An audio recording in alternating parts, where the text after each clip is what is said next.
Nous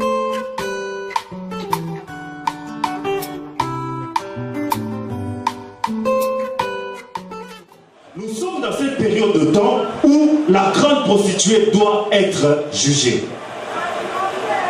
Mais on nous parle du 8e roi. On nous a montré 7 têtes qui sont le 7 montagnes. On nous a montré 7 têtes qui sont le 7 rois. Mais ici, on nous parle d'un 8e roi. On pouvait nous parler des 8 têtes qui sont de 8 rois, mais on nous a parlé seulement des 7. Il y a un 8e roi qui doit venir. Et la Bible dit, le 8e roi n'est rien d'autre que la bête elle-même. Or, lorsque nous avons identifié la bête, nous avons dit que la bête, ce n'est rien d'autre que l'Union européenne. Donc, le 8e roi, lui, ne régnera pas sur le 7 montagnes, mais lui régnera ailleurs. Et lorsque nous lisons Apocalypse chapitre 13, le 8e roi n'est rien d'autre que l'Antéchrist.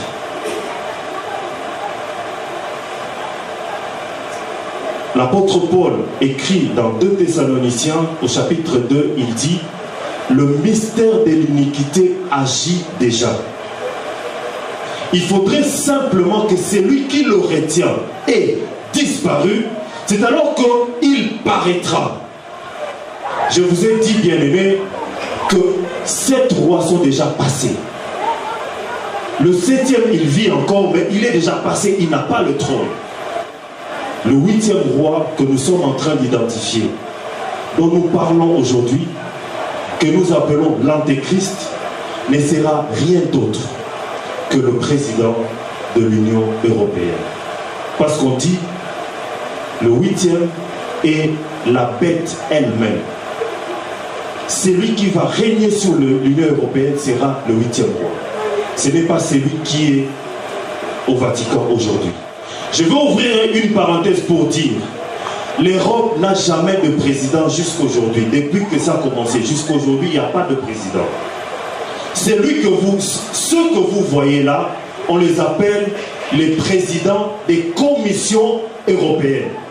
Ce ne sont pas des présidents de l'Europe. Et on est en train de tout faire pour mettre un président à la tête de l'Europe. Aujourd'hui, on utilise un système qu'on appelle la présidence tournante. Dans cette année, ça sera la France, après, ça sera la Belgique et tout cela. Mais il n'existe pas un président de l'Union européenne. Or, la Constitution existe déjà. Rappelez-vous, le président Giscard d'Estaing, en 2003, avait commencé à rédiger la Constitution avec son équipe qu'on appelle l'équipe Giscard d'Estaing. Et dans cette Constitution, l'Union européenne doit avoir un président. Et le président de l'Union européenne sera cet homme qui est qualifié comme étant le 8e roi. Et le 8e roi n'est rien d'autre que l'Antéchrist. Or, avant que l'Antéchrist vienne, avant que l'Union européenne puisse élire un président sur sa tête, il faudrait qu'il y ait quelque chose. Il faudrait que celui qui retient l'apparition de l'impie puisse partir. Alléluia. Et celui qui retient l'apparition de l'impie, ce n'est rien d'autre que le Saint-Esprit. C'est la présence de l'Église sur la terre qui retient que l'on ne puisse pas voir paraître l'impie. Et lorsque l'Église partira, lorsque le Saint-Esprit partira, c'est alors que paraîtra l'impie. L'Église va d'abord partir. Celui qui retient l'apparition de l'impie doit d'abord partir, alors il paraîtra. Nous pouvons maintenant comprendre pourquoi l'ange avait pris Jean et l'a transporté dans notre époque. Et pourquoi l'ange parle de rois que nous connaissons. Cela ne veut rien d'autre dire que les histoires que l'ange raconte à Jean vont tous se passer dans notre époque. C'est pourquoi, bien aimé, je suis certain de vous dire que la fin de temps, ce n'est plus question de siècle.